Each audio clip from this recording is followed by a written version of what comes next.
Welcome everybody to the Huddle, KGO9 streaming sports talk show. We come to you every Wednesday, every Tuesday at this time, weekdays, or every week, I should say, Pat. That's what I'm trying to say. Pat, Happy New Year. How are you today? Happy New Year, Jason. Good. I haven't seen you for a few days, which is odd because I spent like 5 straight days with you. So yeah. Did you not like that? No, I enjoyed our time. We had a good time. Except for the travel over and the travel back, time wise, I thought things went very well. Of course, you got a bowl win for the Wildcats. That was outstanding, and we got along pretty well. And yeah, that was good. It was good.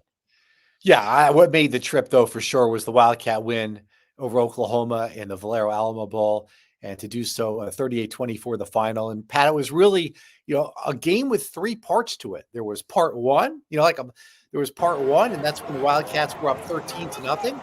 And then there was part two, which was the end of the first half, early part of the second half, when they got down 24-13.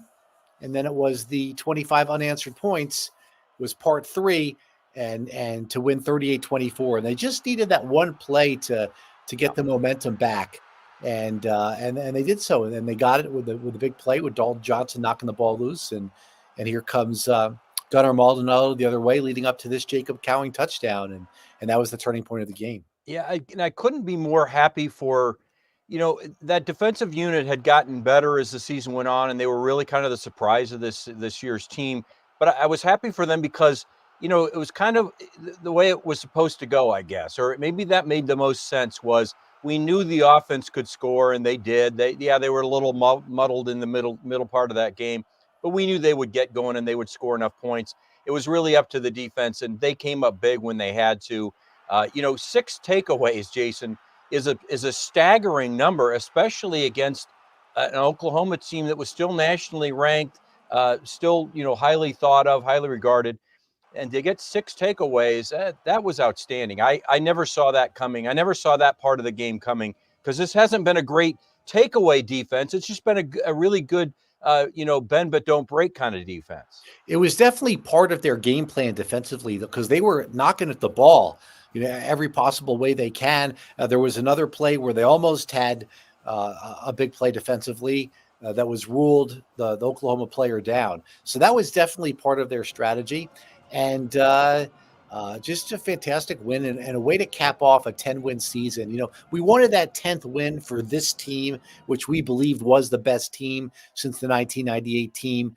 And to get it, and to get 7 wins in a row, and to be the Valero Alamo Bowl champions, and to be celebrating in that way, just really puts a cap on a fantastic year. And I think actually, Arizona a little ahead of schedule. I don't think anybody thought that this would happen in year number 3. Considering 2 years ago they won 1 game, last year they won 5. I think they got a little break this year with some accidental good fortune with Noah Fafita entering the lineup. They just get caught fire late. Well, they certainly did. Jason, now, as you were alluding to, you get 10 wins, and now you're just one of 4 Wildcat teams to ever have 10 wins in a season. You've got the 1993 and the 1998 team that we've been talking so much about, 98 with 25th anniversary of that team, both the Dick Tomey years. Then you've got the 2014 10-win season, and then you've got this one. And I think, we can have some debating, but I think you and I both agree that besides that 98 and probably the 93 team, I think this 2023 team is going to be thought of as probably the 3rd best of all the Wildcat teams. Hard to compare. It's different eras and things like that. No, this team is better than 2014. That's what I think too. I don't want to slight a team back in the day where they didn't play as many games, right? I haven't seen, they might have had a good team back in the day. I'm not, as familiar with, but this team, up there as good as anybody. Yeah. And I thought it was great that Jed Fish acknowledged Dick Tomey right away, because the standard bearer for all Arizona Wildcat football teams are the Dick Tomey teams, right? And Jed Fish is always going to acknowledge the past. We see that a lot from Tommy Lloyd too. You acknowledge the past, and then you set the standard that you're gonna equal that, or maybe even surpass it. And right now, they've equaled where this team was under Dick Tomey in a lot of ways, and we'll see if they can sustain it like Dick Tomey did for a decade or so, and maybe surpass it as well. One of the takeaways for me, Pat, during Bowl week was the compliment that Brent Venables, the Oklahoma coach, gave to Jed Fish, which was his ability to keep his players, which I thought was quite interesting because, Oklahoma, had some player opt-outs. And then even Yep. after this bowl win, there was some speculation, oh, Fafita and McMillan are going to command a couple $1 million in the transfer portal. They're going to go to a program that's good year in and year out. And then Noah Fafita's family kind of put the kibosh on that on social media, which was fantastic. That it's not always about chasing the money. So I thought that was interesting. Jedd Fisch's ability to retain players was the compliment that Brent Venables gave, among others, but that was the one that kind of stuck out to me. Yeah, I thought that was a great point too. And we saw bowl game after bowl game where guys missing impacted the game, and none worse than the Florida State debacle. And that's a whole nother subject for another day. But for Jedd Fisch to not only keep those primary guys, but going from last year to this year, adding to it, and we're already seeing their additions. I think they got another offensive lineman coming in already in the transfer portal. I think that things are set up well. He has established himself in a remarkably short amount of time, Jason, as a head coach that will put you in a position to succeed as a college player and likely get a good look in the National Football League, and that'll really bear out when the draft comes up this spring. And I think we'll look forward to that, and we'll talk about that down the road. But this is now a program that's kind of a destination and your kind of your stopping point to get you set to go to the NFL for certain positions. I think offensive line, we'll see that. We see it with wide receiver. We'll see what other positions there are, but I think you can make the case that Jedd Fisch put that word out, and we said, okay, yeah, you've got a lot of NFL experience. Gutsy thing to say. The way he Right. branded this as if, Yep. NFL teams know how we do on Saturday. That's Wow. it. That's That's the tone he did it was not in a Ric Flair bravado type of no. tone. It It's a was in a bold, matter of fact tone, but it yeah, doesn't make it any less gutsy, that comment. yeah. It's a bold Bold, statement. bold. It's It's a a bold bold comment. statement that he can back up because of his experience, and he is well known in the National Football League as being as an assistant coach and offensive coordinator. He's now well known in the college football ranks as well. I mean, he already was. He was at UCLA, obviously, and had a brief stint as interim head coach there. But my point is, he's arrived as Arizona's football program has arrived, and now it's out there, and everybody knows that this is a place you can go, among other programs. Now they're not going to supersede Michigan, Ohio State, Alabama, Oregon, Washington, but they're at least in that next level. They're in that mix. They're going to get some guys occasionally, which they did. I mean, look no further than your Servite guys that came here and turned the program around. We're talking Tedero McMillan and Noah Fafita and Jacob Manu, and these guys have turned the program around just by committing and coming to and sticking with the University of Arizona. Well, they do need to restock a little bit in the transfer portal, and I think they'll do that. But you also, Pat, I don't want to get the expectations up too high that this team's now going to win 11 or 12 games next year. Maybe because of the fact that these second-year players will all be third-year players. But what you really want to do is establish a program that can win 8, 9, 10, maybe 11 or more games year in and year out, and not kind of revert backwards. So you mentioned the 2014 team, earlier. Well, what happened after 2014 was 2015, they went to the New Mexico Bowl. 2016, they had a losing season. What happened after 1998 was there was big expectation, I think, going into 99. And that turned out to be Dick Tomey's second to last year, after a mediocre 2020. And so I think really what you want to see from the program now is, okay, can it be a consistent winning program, right? Yes. And not go back to what it was before. And I think that's really as much as the challenge as anything else. Wally Wildcat has a comment here about contract extension for coach, talking about Jedd Fisch. You see him there. And I think that's a given, right? I think we've heard rumblings that that's being discussed. He's talked about it. Dave Hickey's talked about it. They'll get a contract extension done. I think the big thing, though, Jason, is that pool of money for the assistant coaches, because we've already heard that Johnny Nansen is being hotly sought after. So you've got to come up with the money to keep those guys here, your coordinators and your top assistant coaches as well. Yeah, it said Texas's staff, but it didn't say defensive coordinator, right? And if that's the case, that would be a step down. So, Right, right. I I don't don't see know that that it's happening. I don't know what Texas's defensive coordinator right. is. So, Unless they were going to name him the defensive coordinator and pay him a whole, the pool of money at Texas is going to be a lot bigger than Arizona, just because their alumni base is larger, and their amount of money that's donated every year to that athletic program is astronomical, especially for football. This is a university that had its own network, remember, for a while too. So this, you've got to get enough, you make it enticing enough financially for these assistant coaches to stay, and we'll see if Johnny Nansen stays or if he goes, or what will happen. That's when you're successful, Jason. You lose assistant coaches, and sometimes you lose your head coach. yeah, and that's okay. I mean, he's actually not the first defensive coordinator that No, Arizona has had under Fish, and they actually did really well defensively, relatively speaking. The 1-11 year was the offense that was a yeah, big problem that year, and Don Brown left, and they actually took a step backward last year. But it really wasn't about the coordinator as much as it was how much size they had and gained this year. And right. even on Pat, I even noticed it on Thursday night. By the way, I watched the first half from the press box, and the second half I was on the field. Which is opposite of what I did. You're right. Yeah, and I noticed from the press box, it was just like a different angle. I had never seen the team from that angle before, that The press press box. box was very low, I guess, They to look describe. like a Yeah, Power yeah, 5 they team. did. They You really know? did. Yep. They are a big team, and even the player that they just added in the transfer portal, Alex Deuce, the offensive lineman from, I believe, Northwestern, who's from Yes. the Phoenix area. Yes. He's from Uh, Phoenix. Yep. he's 6'7", 295, Yeah. and it Yeah. says he's an interior lineman. Usually when I see 6'7", 295, I think on the outside, but it says he's an interior lineman. I'm sure they'll coach him up well, and he's an even big player, Yep.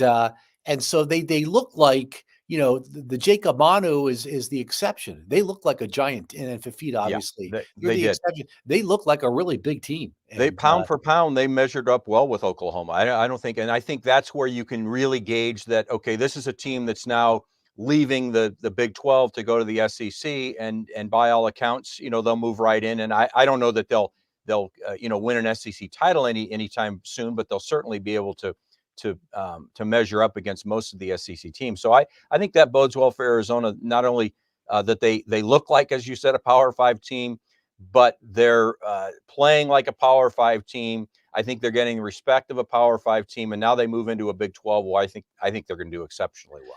I think Arizona needed or used or wanted that game a little bit more than not wanted the more than Oklahoma, but it just meant a little bit more in the sense that Oklahoma was playing without its starting quarterback, Dylan Gabriel, who transferred to Oregon. And we talked about the offensive line opt-outs, and they're going to the SEC next year.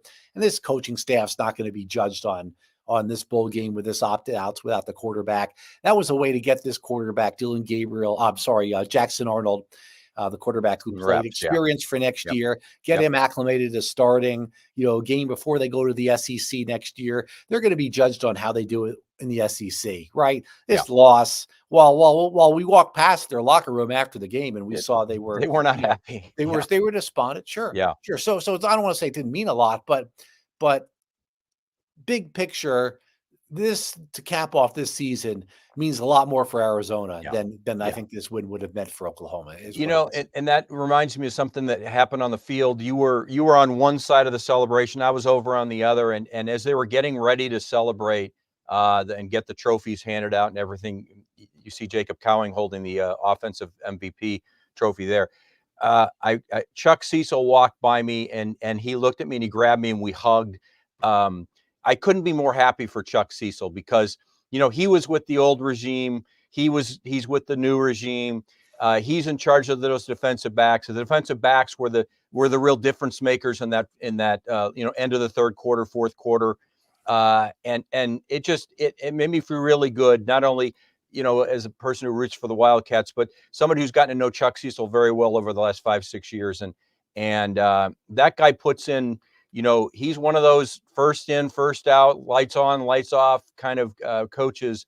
And he has committed his life to the University of Arizona. And to see him get that win, it was really special to see him right afterwards. and just share a tiny bit of the happiness he had after that victory. I'm Jason Barr, he's Pat Paris. This is the Huddle on KGO9 streaming digital platforms. I'm inside the home. Pat's in my driveway. Just for one week. Speaking of that, along those lines, I did have a conversation with Bill Norton before the season. He's a defensive lineman. I said, "Why did you transfer here for? Here's a guy who was with Georgia the last couple of years, right? Back-to-back national championships." And he said to me, "Well, I wanted to be part of something special." And I thought to myself, you weren't part of something special. I know you didn't play that much with Georgia, right? That's part of why you transferred. Fantastic player. Mm-hmm. Why what you want to be part of something special here? And then I saw him holding up the trophy after the game. And there they are. Arizona's the Valero Alamo Bowl champions. Yeah. Not to compare their season to Georgia's, but Georgia's not in the college playoff this year. But I felt good for Bill Norton, in the decision to come to Arizona. I'm sure many people said to him, "Why are you going to Arizona? You're with Georgia." But not only has he been a starter here, but an impact player, and he's actually going to use his final year of eligibility. So he's going to come back next year and hopefully make another impact. So I thought of that too. When I saw the players holding up the trophy, Gunnar Maldonado, when he transferred here from Northwestern, I thought he was just maybe an undersized, kind of safety or whatever. But boy, he was just an incredible ball hawk. Right. He won defensive MVP. We see him there with the trophy. Had a fantastic interception. And I'm not talking about the 97-yard play. I'm talking about one where he went and got a ball earlier in the game. And then I believe it was, the alert came on my phone that it was a pick six, but the receiver, Tariq, something is his name, actually caught it for a split second. And I believe Dalton Johnson knocked the ball away. I think we all, so I believe it was officially a fumble. I think we all, just kept saying all night a pick six. But no, it definitely, when you go back and look at the highlight, he maintained, he had possession, and then it was jarred loose, and it just went right to Maldonado, and he did a nice job returning. We wondered when he was slowing up a little bit if he was going to get caught from behind, but he was trying to work the blockers up to his right and almost got caught from behind, but it worked out. Touchdown, and that was the turning point without question. Yeah, they needed a play, and they got a big one, and that just and they just kind of rolled from there, and that's how much these games can kind of turn on. And there's Jed Fish hugging Jaden Delora, who announced before the game he is going to transfer. No surprise. There was a rule change that now players can transfer twice without graduating, whereas before they had to, they could transfer once and then they could transfer again as a postgraduate. But as a graduate student. Exactly. Yeah. And now they can transfer twice. So he's going to look for a place to start. I mean, there's a quarterback carousel all over the place right now. I saw earlier today where a UNLV quarterback, also with the first name Jaden, is transferring. So there'll be a place for him, and that'll be interesting to see. But Arizona, has Fafita for a long time, and they've got a 4-star freshman quarterback coming in, plus the quarterback who was here this past year, Braden Dorman, I believe is his name. Yeah. And they've got Desmond. Dorman, and Desmond, the quarterback coming in. So they'll be fine at quarterback, and hopefully for Jaden Delora's sake, he can find some place. Jordan McLeod left this program a year or so ago and had a fantastic season at James Madison. And I believe he's transferring again to Indiana, where that coaching staff is going to go. So he can find a place, to go. Well, and I saw somebody mention, and there's going to be some transfers, and I'm just saying the number that Arizona had is just lower than most. I saw a post today too talking about Speedy Luke, and here's a guy that did he hit the transfer portal? No. Good, I hope not, because I was wondering about him, which I think is a great thing, because suddenly he'll become the. He has a chance to be in that rotation and maybe even become the feature back too. He'll get all the carries that Michael Wiley was getting. Why can't he be in the slot? Well, I mean, you could mix them up. You could have them play. You could have you could have two running backs. You could have Coleman and you could have Speedy Luke in at the same time, I suppose. But I just think I think he sees, and maybe Jed Fish has already talked about. Yeah, you lost some reps when Michael Wiley came back, but we're gonna feature you a lot more next year. He's too good of a talent, Jason, to not. So much so that I want to see him in space a little bit. Yeah, well then he's going to be different than Jonah Coleman, who's a bruising power back. He's a power He's a So horse. he's a changeup, but I think they should get some plays for him in Yeah. space. I'm sure they'll do that. I, But then I think they will. they know what they're doing. We saw Michael Wiley catch a lot of passes out of the backfield too, and it's a matter of breaking that. You're breaking the huddle, lining up next to the quarterback, and then splitting out wide. Going out in the pattern, and the formations will allow you to do that a lot of times. So yeah, I think that's the way to use him. I think we're all excited about that. While I think this offense did terrifically this year, and you're going to miss a couple of those linemen that you hope you replace them, but the offense can only be better. I mean, it could potentially be better next year, Jason. Well, Keon Burnett's got big shoes to fill if he's going to be the tight end replacing Tanner McLaughlin, who I think has Right. NFL potential. Yeah, I do too. Fantastic hands and size and it'll be interesting to see what happens with him and Jacob Cowing, because you could say, yeah, they're terrific players, but is there a lot of them? Right. And we'll see that come as we get closer to the draft. But Real quick, we're gonna get some players drafted this year. Dave Ord, who we work with down in the newsroom, had this who started the 99 bottles of beer on the wall during the drive back. Well, actually, nobody on the drive back. We're pretty focused, weren't we, Jason? We just took turns and we just wanted to get back on that drive. A week ago, though, you remember we came to you at the Huddle a little bit later on that Tuesday night because we were on our way over to San Antonio on the drive. And on that drive over, it wasn't 99 bottles of beer on the wall. We were playing a game of like an alphabet game with celebrities, right? Is that the best way to describe it? I don't know. It wasn't my favorite game in the world. I was just playing along. But it ate up like a half an hour, like nobody's business. If you say so. It did. You say so. It did. But again, we had a lot of fun on the way over because at least we got to stop and have some of our favorite barbecue on the way over in Sedona, Texas. Is that what it was called? Sonora, Texas. That's what it was. Sonora, Texas. Yes, Pit Stop Barbecue in Sonora. Yeah. Who were curious. They were very nice to host. They were curious what we were doing there, so we explained. You were like, just tell them it's like a podcast. And yeah. So where's this going to be? So we gave them our business card. Yeah. Hopefully they watched that on YouTube. Hopefully they watched it.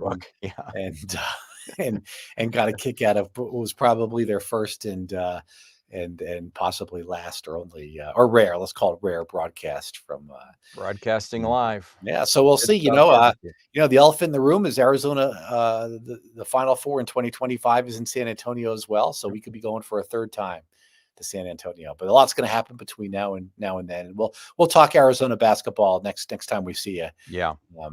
But we wanted to focus here on the football team and the fantastic season that they had, and just kind of recap that. And before the season, Pat, I think the over/under was 6. I think I said they were going to go 7-5 and maybe 8-4. I think you had them at 6-6. Yeah, I did. And if you very had proud in to your say I was lineup, wrong. I don't know. They may not have gotten. No, we had this discussion. I don't think they win 10 games. I don't think they make it. Potentially, don't even make it to a bowl game if they hadn't had a quarterback change. And it's unfortunate because we saw so many good things from Jaden DeLora last year. We saw a few glimpses this year, but Noah Fafita just elevated that offense, and we talked about it time and time again. His decision making was outstanding, and he is a big reason why not only did they win 10 games, but the 2 games that was it 2 games that he was involved in that they lost? Yeah, Washington against and Washington, USC. who might win the national championship. Right. They lost by a touchdown overtime at USC, and they should have beaten USC. The breakthrough. Right. So even in the 2 games that he was part of, he was a starter in that they lost, they had a chance. And that's all you can ask with a quarterback.